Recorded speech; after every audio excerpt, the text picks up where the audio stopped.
Interview की preparation कर रहे हो या साइट पे जाने वाले हो, ये वीडियो देख लो। काफी इंटरव्यू क्वेश्चन प्रैक्टिकली आपको बताने वाला हूं। सबसे पहला इंटरव्यू क्वेश्चन जो एचसीसी में पूछा गया था, वो पूछा गया था कि इंडिया में कितने सिस्मिक जोन है। अभी सिस्मिक जोन क्या है, कौन सा ऐसा एरिया है जहां पे काफी ज्यादा अर्थक्वेक आता है। तो 4 जोन में उसको डिवाइड किया है। ये सामने जो आप मैप देख रहे हो इंडिया का, जो सबसे ज्यादा लाल है वो मतलब कौन सा जोन है जहां सबसे ज्यादा अर्थक्वेक आता है। तो वहां के ब्रिज या वहां की बिल्डिंग उसी हिसाब से डिजाइन होती है। तो जोन 5, जोन 4, जोन 3, जोन 2, ये 4 जोन है। इनसे डिफरेंशिएट किया गया है कि कहां कहां अर्थक्वेक आता है। तो आपको इंटरव्यू में यही बताना है कि 4 जोन होते हैं, और मतलब जो जोन 5 है वो ज्यादा ऐसा एरिया जहां पे अर्थक्वेक आता है। तो 1-2 नाम आप लर्न कर लेना। ये 4 सामने आप देख रहे हो, नाम भी मैंने आपको दिखा दिए। और ये आईएस कोड 1893 पार्ट 1 2002 में मेंशन है, वो आईएस कोड भी देख सकते हो। अगला क्वेश्चन पूछा जाता है, ऐसे ही 15 क्वेश्चन आज आपको मैं बताने वाला हूं। जो मैक्सिमम स्पेसिंग होती है चेयर के बीच में, चेयर क्या होगी, अभी 2 जो मैश होती हैं, हमारी जाली होती हैं, सरिया होता है, दोनों को एक दूसरे को दूर रखने के लिए, भले वो फुटिंग में भले वो स्लैब में है, हम एक चेयर, एक स्टील का बार यूज करते हैं बेंड करके ऐसा कुछ। तो उस चेयर की मैक्सिमम स्पेसिंग कितनी होती है, तो कम से कम मतलब 1 मीटर से ज्यादा आपको कभी नहीं करनी है। मतलब 1 मीटर रहेगी, उससे कम भी दे सकते हैं अगर हमारी जाली लपक रही है जहां जैसा डिजाइन में कहा है। क्वेश्चन है, मिनिमम ग्रेड कितना होता है सीमेंट का जो हम यूज करते हैं, जहां मैक्सिमम वाटर सीमेंट रेशियो, जहां मिनिमम सीमेंट कितना प्रोवाइड कर रहे हैं। तो उसका आंसर हमें आईएस कोड ने दे दिया। आईएस कोड 456 ने पूरा बताया। सामने चार्ट देख रहे हो, देखो ये इसमें लिखा हुआ है मिनिमम सीमेंट आपको कितना रखना है, भले वो माइल्ड कंडीशन है, मॉडरेट कंडीशन है, मतलब जिस कंडीशन होगी उतना 220 kg पर m³ आपको रखना ही रखना है। और maximum water cement ratio, water cement ratio क्या होगी कि कंक्रीट में कितना पानी डालना है, तो 0.6, 0.65, 0.45। तो ये पूरा मेंशन है, आईएस कोड 456 पढ़ लोगे तो आपको मिल जाएगा कि ग्रेड कौन सा कंक्रीट का। तो अगर प्लेन पीसीसी है या आरसीसी है, कितना कितना रखा है सारा मेंशन है। और जिसको आईएस कोड चाहिए होगा वो मिल जाएगा, हमारे टेलीग्राम ग्रुप में डाल दूंगा। अगली चीज है जो साइड रीइंफोर्समेंट होती है। हमारा जो बीम होता है, आपने देखा होगा जो साइड बार भी बोला जाता है, साइड रीइंफोर्समेंट भी बोला जाता है।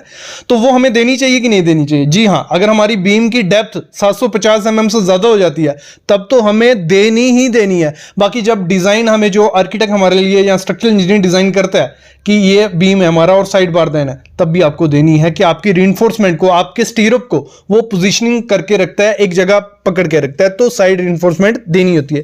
ये भी हमें आईएस कोड में बताया हुआ है। अगला आईएस कोड में क्वेश्चन पूछा गया था, पूछा भी जाता है आप लोगों से कि जब हमारा 36 mm से बार बड़ा हो जाता है, ठीक है, स्टील बार, तो उसे हमें लैप करना चाहिए कि नहीं करना चाहिए? जी हाँ, लैप करना होता है। काफी लोग इसका आंसर देते हैं नहीं, वहां हमें उसको बेल्ट करना है या कपलर लगाना है, वो करना है, लेकिन साथ ही साथ आपको लैप भी करना है। आईएस कोड ने दोनों चीजें कही है कि आपको क्या करना है, लैप भी करना है। अगर कंडीशन खराब है कि वहां पे बेल्ट वगैरह नहीं कर सकते तो वहां लैप कर सकते हो। तो आंसर हम लोग देते हैं नहीं, वहां हमें बोला होता है कि बेल्ट करना है, तो ये आंसर नहीं देना है। आईएस कोड ने ये मेंशन किया, ये पढ़ के इंटरव्यू देना है आपको। नेक्स्ट चीज है, देखो नेक्स्ट इंटरव्यू क्वेश्चन है, कोई भी बिल्डिंग है जहां कोई भी ब्रिज है, किसी भी चीज को हम जब डिजाइन करते हैं तो फायर रेजिस्टेंस देते हैं कि आग को वो झेल सके। तो उसके लिए कवर बहुत इंपॉर्टेंट होता है कि हमारी आग अगर सरिये तक पहुंच गई तो दिक्कत आने वाली है। तो क्लियर कवर हमें कितना रखना होता है? अगर हमें 1 घंटे को आग को रोक के रखना है कि वो जो स्ट्रक्चर है 1 घंटा झेल सके आग को, तो हमको सिंपली सपोर्टेड बीम में तो 20 mm कवर देना होता है। और कंटिन्यूस बीम है तो उसमें 20 mm। ये मेरे को कहां से आइडिया लग रहा है? ये मेरे को आइडिया लग रहा है आईएस कोड ने हमें बताया, आईएस 456 ने सब कुछ हमें बताया हुआ है। ये सामने आप देख रहे हो, अगर बीम है या स्लैब है या रिब्स है तो उसमें कितना क्लियर कवर देना होता है कि हमारा जो बिल्डिंग है, जो स्ट्रक्चर है, फायर रेजिस्टेंट हो जाए कुछ लिमिट तक। क्योंकि इतनी कोई चीज ऐसी नहीं है कि उसकी लिमिट नहीं है, तो कितने लिमिट तक आपको उस बिल्डिंग को फायर रेजिस्टेंट बनाना है, उस हिसाब से हमें क्लियर कवर देना होता है।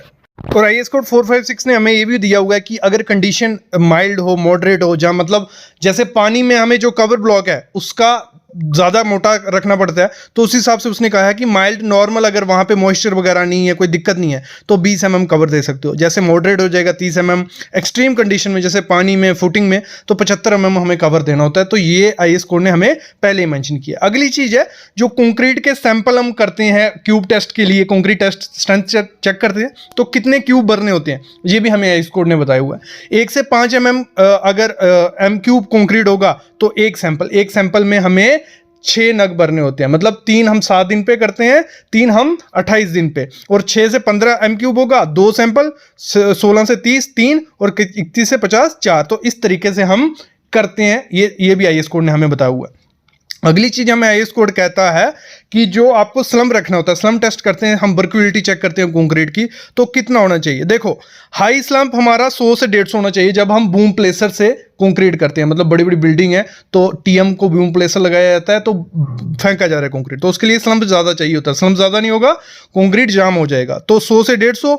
मॉडरेट कंडीशन है तो 75 से 100, मीडियम है 50 से 100। तो इस तरीके से स्लम वैल्यू भी हमें आईएस कोड ने कही है। तो आईएस कोड 456 पढ़ के ही जाना इंटरव्यू में क्वेश्चन पूछने के लिए। मोस्टली फ्रेशर से जो इंटरव्यू क्वेश्चन पूछे जाते हैं आईएस 456 है, तो इसको बिना पढ़े अगर आप वहां गए तो आपको दिक्कत आने वाली है। इसी में से इंटरव्यू ने क्वेश्चन पूछा कि अगर आपकी साइट पे M30 मतलब 30 mm का कवर नहीं है, आपको डालना 30 mm का है, 25 mm का कवर पड़ा हुआ, क्या डाल सकते हो? तो आंसर देना है नहीं। आपको कभी भी जैसे 30 mm का कवर डालना है, उससे कम का कवर नहीं डाल सकते। 10 mm ज्यादा डाल सकते हो, 40 mm वाला कवर डाल सकते हो, लेकिन 30 mm से 25 mm या 20 mm का कवर नहीं डाल सकते। एक टॉलरेंस होती है, लेकिन ये माइनस में टॉलरेंस नहीं है, प्लस में टॉलरेंस होती है। और टॉलरेंस कितनी होती है स्ट्रक्चर में, वो भी आईएस कोड 456 में बताया हुआ है। तो जल्दी जाके आईएस 456 भी डाउनलोड करो, और ये जो मैंने आपको कोर्स बताया ये भी आपको काफी हेल्प करेगा आगे बढ़ने में, तो इसको भी ज्वाइन करो, इसका भी डिस्क्रिप्शन में लिंक है।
एक कॉम्प्लीमेंट्री क्वेश्चन दे देता हूं जो इसमें वो एफकॉन में पूछा गया था कि जो कंक्रीट का कवर होता है उसकी स्ट्रेंथ कितनी होनी चाहिए, आप यूज करते हो स्ट्रक्चर में, तो उसकी स्ट्रेंथ सेम स्ट्रक्चर की जितनी स्ट्रेंथ है लगा लो। M30 ग्रेड कंक्रीट हम बीम में या कॉलम में यूज कर रहे हैं, तो उस बीम कॉलम में M30 ग्रेड का ही आपका कवर होना चाहिए, कंक्रीट के कवर उतनी स्ट्रेंथ होनी चाहिए। भले पीवीसी का लोगे तभी भी उसकी उतनी स्ट्रेंथ होनी चाहिए। तो